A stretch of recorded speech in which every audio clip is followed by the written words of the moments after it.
The Thunder took Game 5 by storm. They're in the lead. The Pacers are behind in a series for the first time this playoffs. And boy, oh boy, the words MRI hit your screen yesterday. Tyrese Haliburton is hurt. Where do the finals go next? What happened in Game 5? A crossover. Locked on Pacers and Locked on Thunder breaking it all down right now.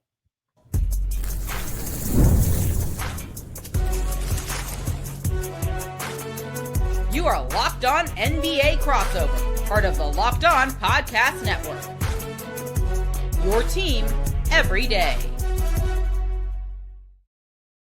What's up, everybody? Another Locked On Pacers, Locked On Thunder crossover here for the NBA Finals. I'm Tony East. I host Locked On Pacers. With me today is Rylan Stiles. He hosts Locked On Thunder.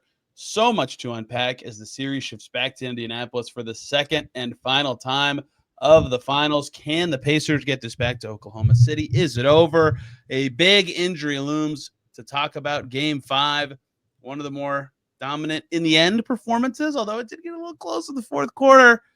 If you're here for the Pacers trade, go back an episode. Yes, the Pacers made a trade in the finals. The Nuggets did it 2 years ago. They won a championship. Bad omen, Rylan. The real bad omen. We saw him moving poorly. He missed all his shots. Rylan Stiles, Tyrese Haliburton has a calf strain. We do not know the severity of it yet. The MRI, as I reported, was on Tuesday night. So we will probably find out at Pacers practice on Wednesday, maybe a little before that. We'll see. What did you see from him in Game 5, and how do you feel like that transformed the series before we talk about what it could mean going forward?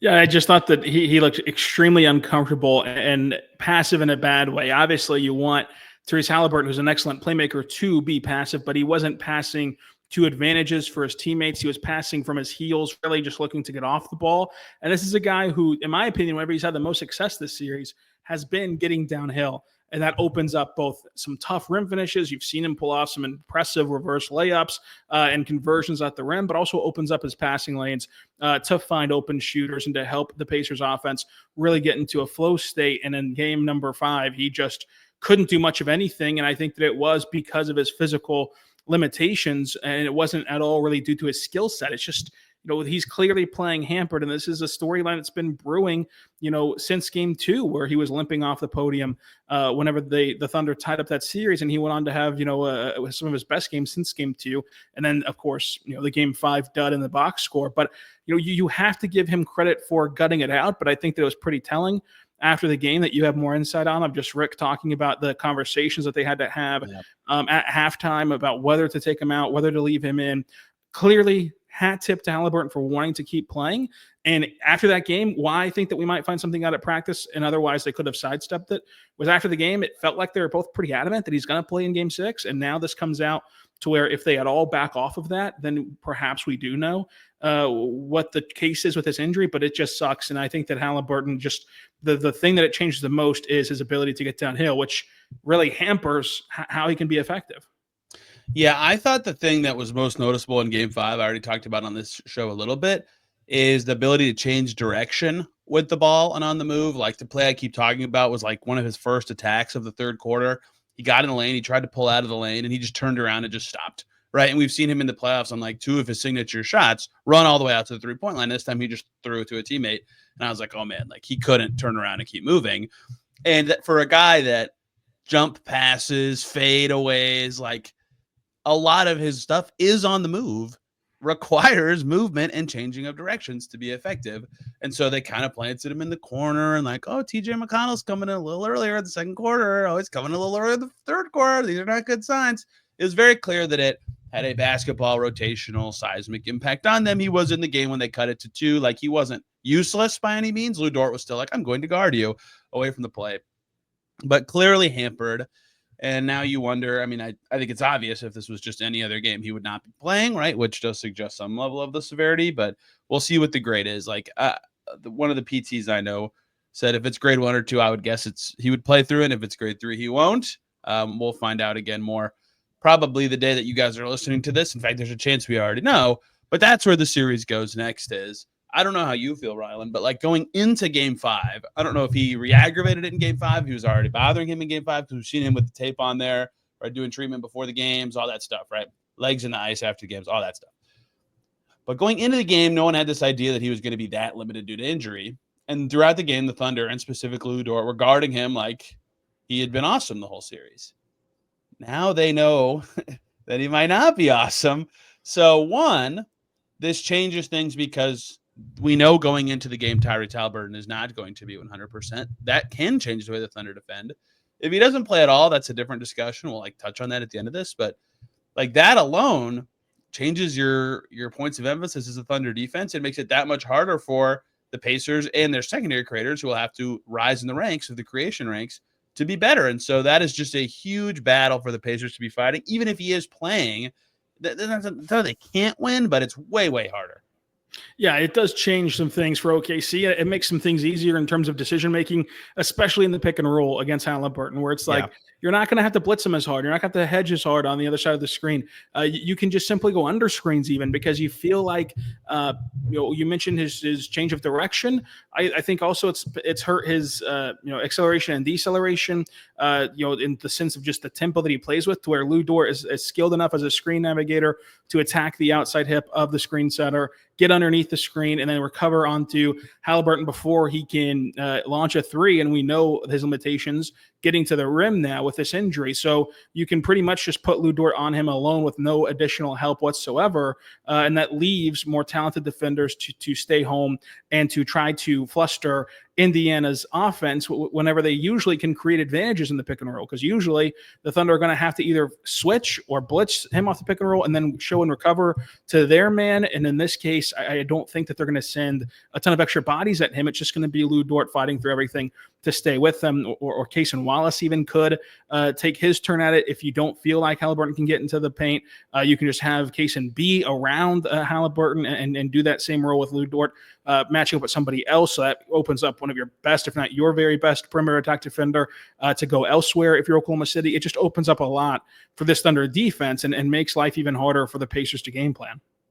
He is the guy who can throw that skip pass that actually the Thunder oh crap, that was really on target. We have to, and that might not be there. We'll see. And this is all just guessing. He could look totally fine, right? But this is a huge talking point now. And so I wonder if the Pacers, if they know how limited he will be, will try to work in okay, he is a good catch and shoot player. Go over there, go stand over there. See how much Dort's willing to sag off of you, because he can do that. I'm not saying the injured Nembhard drive and kick to Tyrese Haliburton is going to be a key play of Game 6 of the NBA Finals, but that's not obviously something to ignore if you're the Thunder. And we've only talked about offense. This is already a defender that the Thunder are picking on before the injury part of this, right? And so that's something else to think about here is he's going to stay on Dort, but does Dort have the power to just bully that into points? Can the Thunder just bring in a billion more ball screens? How does that side of the floor look? Again, it didn't look so this is impossible bad at the end of Game 5, so I don't want to make this something it's not. But if he's limited, that is something I imagine the Thunder will also try to pick at. Yeah, I'd imagine that you'd see the Thunder open up some possessions with Lou, bringing the ball up the floor whenever the game's first beginning, just to test it out and see what that looks like. See if you can, because the Pacers have been, in my opinion, a little bit too willing to switch on these ball screens from Oklahoma City, especially when the Thunder can set them higher and starting out in their first action just past the timeline, to where if Lu Dort's the one bringing the ball up and you still are willing to give that switch whenever he brings someone to the ball, now you have Halliburton on a guy like Shea or J-Dub, and the Thunder are very comfortable playing with Lu Dort as the initiator. They especially do it out of the second half a lot. So you could see them do it in the first half because of the situation that you're talking about. Whereas ideally, Indiana would just put him on Lou, and Lou plays this off-ball three-point sniper role, and he's a streaky shooter to where you can get away with it. But if they put Lou on the ball a little bit to start this game, it can really stress test Tyrese Haliburton very quickly. I think that this whole saga, no matter how severe or not severe, or if he's going to be okay or not, if he's going to play in the game, he's clearly going to be hampered a little bit. To me, you need a fast start if you're Indiana, because I think that the best version of Tyrese Haliburton is going to be the opening tip. I think that that's going to be the very best version of the adrenaline. You just got 2 days of treatment. You're never going to be as close to 100% as you will be at the opening tip if you're Tyrese Haliburton and the Pacers, to where you've really got to start fast, really got to have this crowd behind you. And it's a closeout game, hardest one to win. Oklahoma City has been very bad at shooting the ball on the road. If you can have a quick start, then you can take some momentum and then carry it through to whenever that maybe some limping comes in for Haliburton and for the kind of Pacers who are beat up right now a little bit. And there's a chance that this 10 minutes is just moot and he looks fine to start the game, right? Like at the beginning of game 5, no one realized anything was going on until he was clearly reaching for it. And obviously he's been diagnosed with something different now, but we'll see where that goes. And the other part of this is if it is too bad and he literally cannot play, Andrew Nembhard, what you got, champ? Last year against Boston, like a hero's tale that this dude was balling, beating Drew Holiday to the cup, scoring like crazy, a 30-point game. In the 29, it might have been, whatever. In the conference finals, like he is capable of that. It's not like a very nightly thing or a consistent thing, or else it would happen more often. But, I think he can do some stuff, but the passing not being there is huge against Oklahoma City. So they would need to be basically like perfect in their execution. Man, I don't even know who would start in that case. Like last year was Ben Shepherd, but I've been like, are they even going to play Ben Shepherd in this game now? He barely played last game. I guess it would probably just be Mathurin, try to get as much ball handling on the floor as you can. Actually, that does make the most sense now that I think about it. So Nembhard, Siakam, Mathurin, go cook, do your thing. Hope they can make enough of those because the defense will have to be better and they'll have to find a way to score enough because they can't score enough now. Yeah.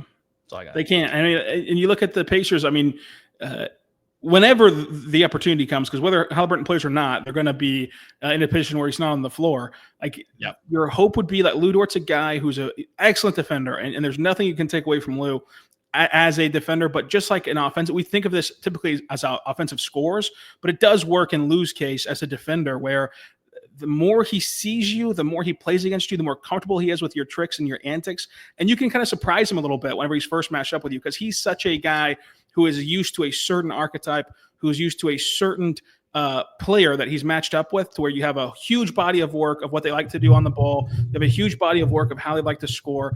And then whenever he has to, on the fly, shift to somebody who has a less of that reputation of, kind of a track record of, okay, when it is Nembhard's time to run the show, what does he look like? What spots is he trying to get to? Where is he trying to go on the floor? That's where you can get Lou off kilter a little bit until he sees it, until he kind of adjusts to it, to where, again, the fast starts is the biggest thing for Indiana. Let's wrap up game 5 here and look ahead. Can this series get back to OKC? But before we talk about any of that,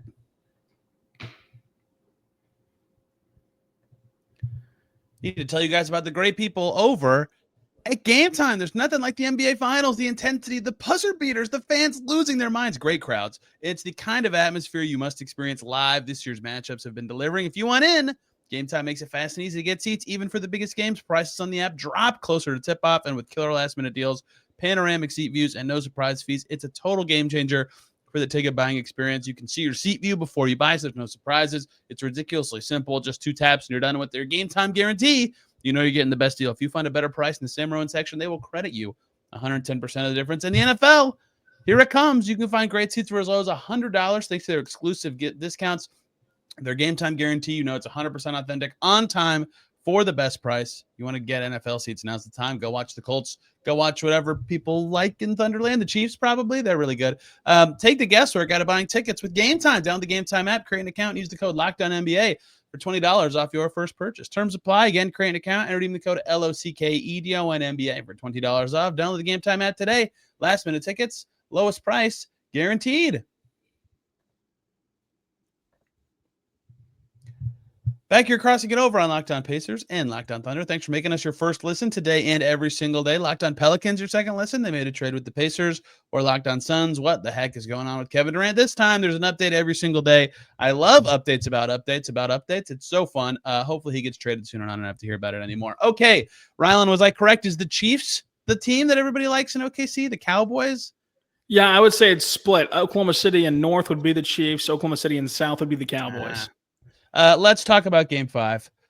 That was a 2-point game at one point, but that is not how anyone felt about it at any point. The Thunder felt like they were in control for most of the game. They won up 10 in the first quarter. They won the game by 11. They kept the Pacers kind of at arm's length for most of it outside of that TJ McConnell plus early fourth quarter surge. What struck you as the things the Thunder did better than they did in Indy, or things that they can continue to do well as the series progresses?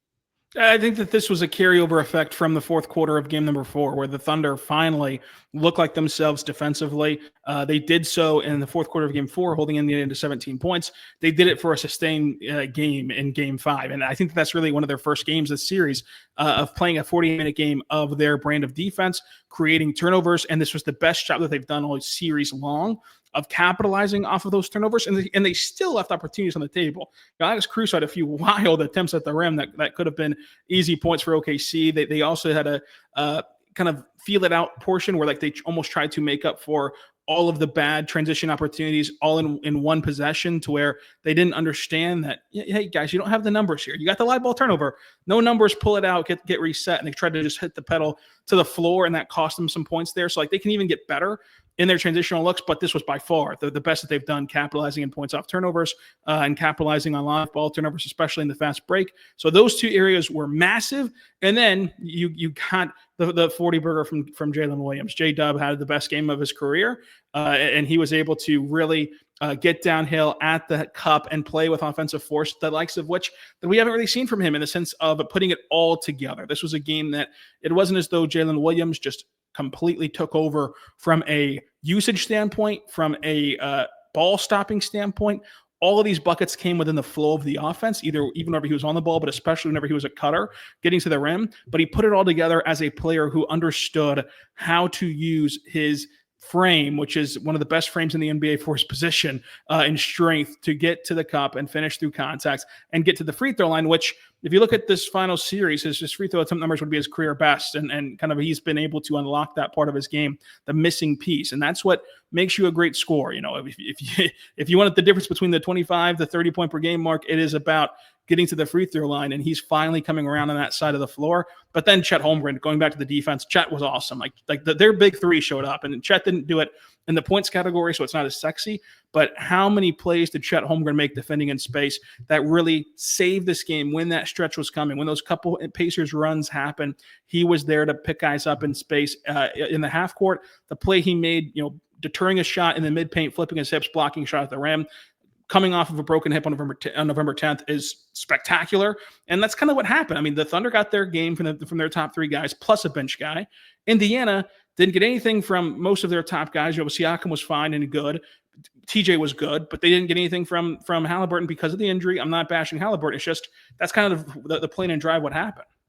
You're never going to work at ESPN if you don't bash Halliburton, man. Let's go. Come on, get on. Yeah, true. I mean, that was, I will say that's just so ridiculous. And to bash Halliburton, and I'm not trying to win brownie points in Indiana, but to bash Halliburton after the playoff run that he's had, of like, he's clearly not scared of the moment. He's clearly able to produce, even after having a subpar game in game 1, which I hope I'm not hurting any feelings in Indiana. That was not Halliburton's best game in game 1, but he had the best moment because he always keeps himself available and ready in these clutch time, game shifting moments. Like, it's clearly nothing about that. It's clearly all about his health, which when you factor in his health and the fact he's going against a historically great defense, it's a recipe for disaster. And of course, his box score was disastrous in game 5, but there's absolute logic and reason to why that was.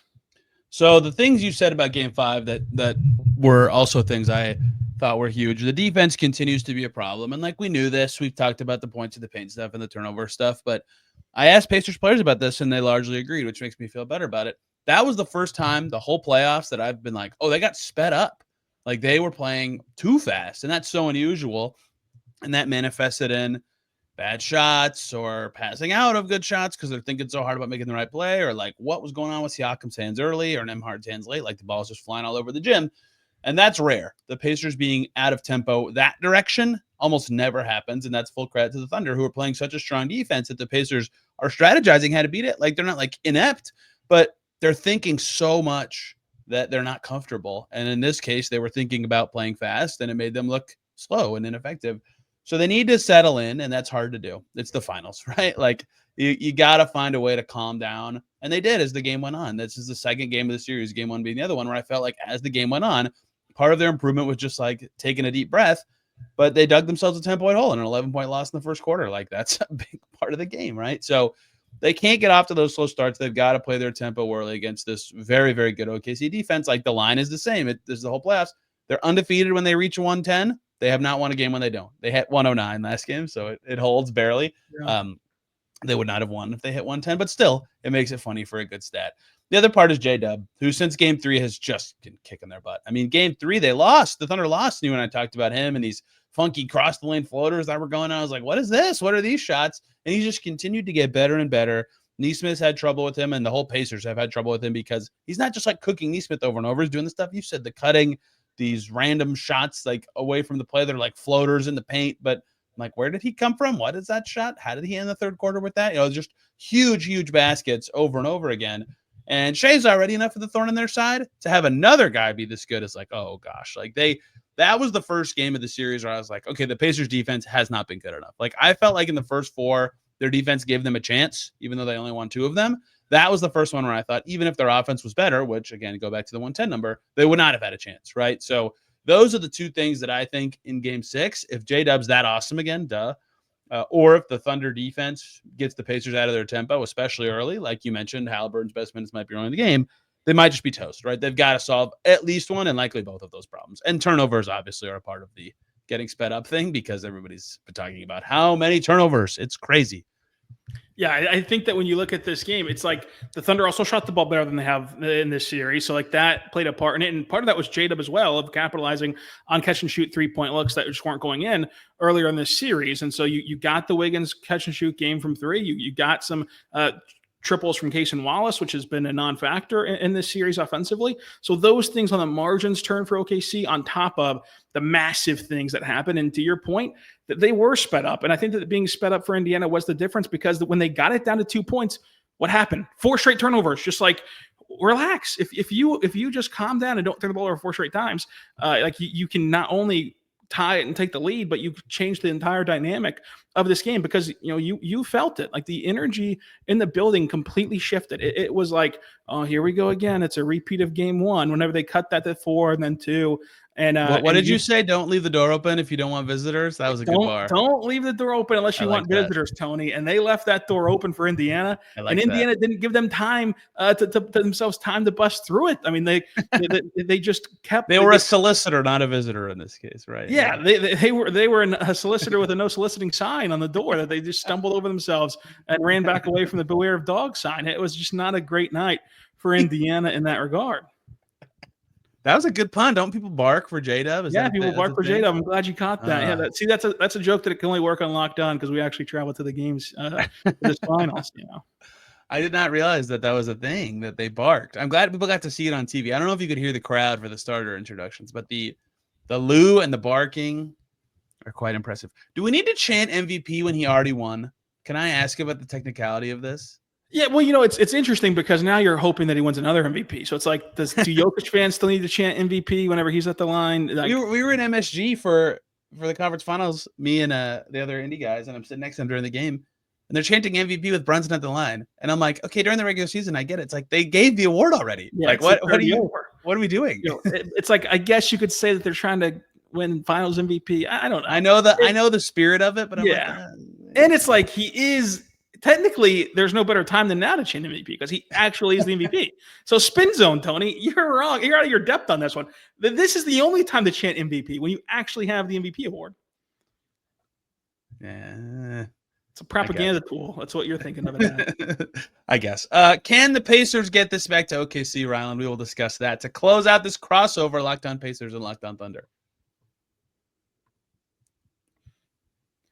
But before we get to that, let's talk about Olipop, a new kind of soda made for people who love the classic taste of soda but want something that supports their health with just 2 to 5 grams of sugar and 9 grams of prebiotic fiber in every can.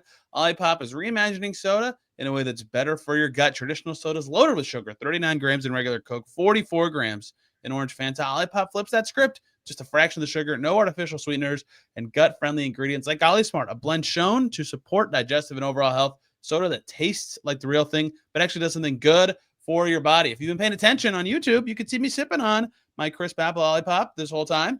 2 weeks in a row, Rylan and I have recorded while I've had one of these. The cream soda is very good. The orange vanilla is very good. Honestly, I've tried like 20 of them and I like all of them, but crisp apple is in fact my favorite, but there's a ton of flavors you could try. Supporting your gut health when cracking open a soda is the way to go. Swap out your regulars and feel better. Get the sugar out. Get a free can of Olipop. Just buy any 2 cans at the store. They'll reimburse you for one. Head to drinkolipop.com drinkolipop.com/LockedOnNBA to claim your free can and find Olipop near you. That's drinkolipop.com/LockedOnNBA.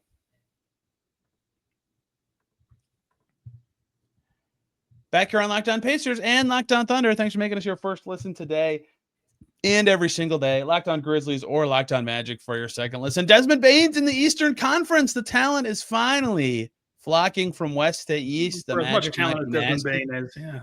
The Grizzlies have lots of draft picks to maybe make themselves better. I hope. We'll see. I like that pick. That trade for both teams. No state income tax in Tennessee, by the way. Kevin Durant watch. No, I don't think he's going to Memphis. I do not expect that to be the case.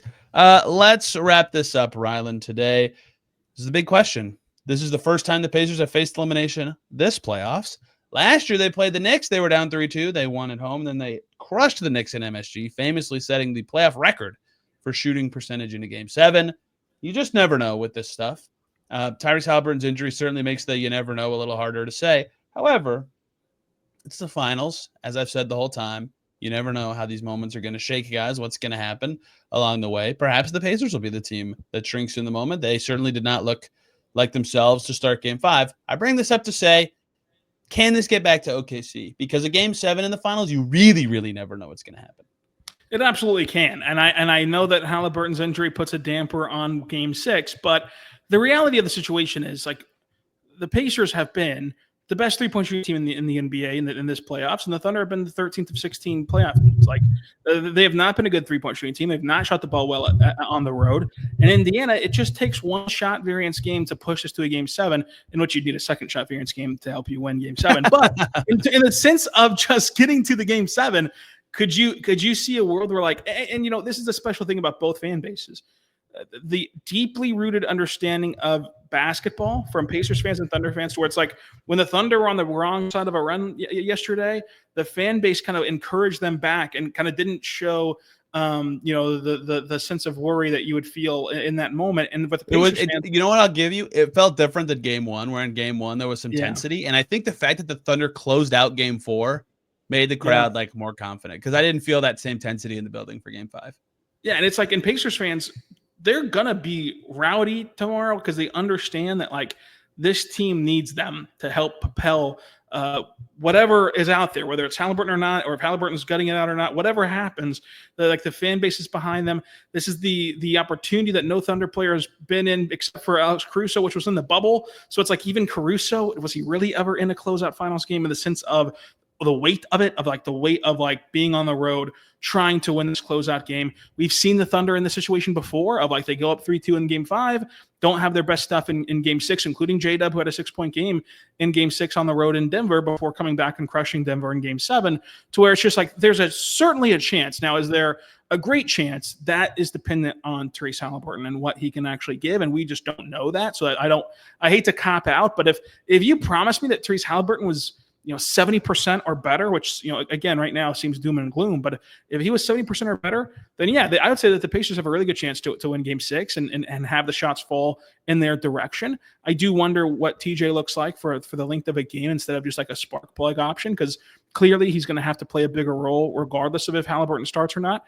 TJ's going to have to play a bigger role and carry more of an offensive load that you're more so expecting if you're Oklahoma City. But in the sense of, can they do it? Yes. Like, this series is not done.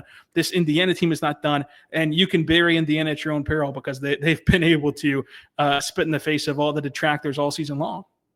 Yeah, if they get outshot from 3, like in Game 2 and Game 5, it's over, right? They just can't have that happen. They have to have the home court role player 3-point bump.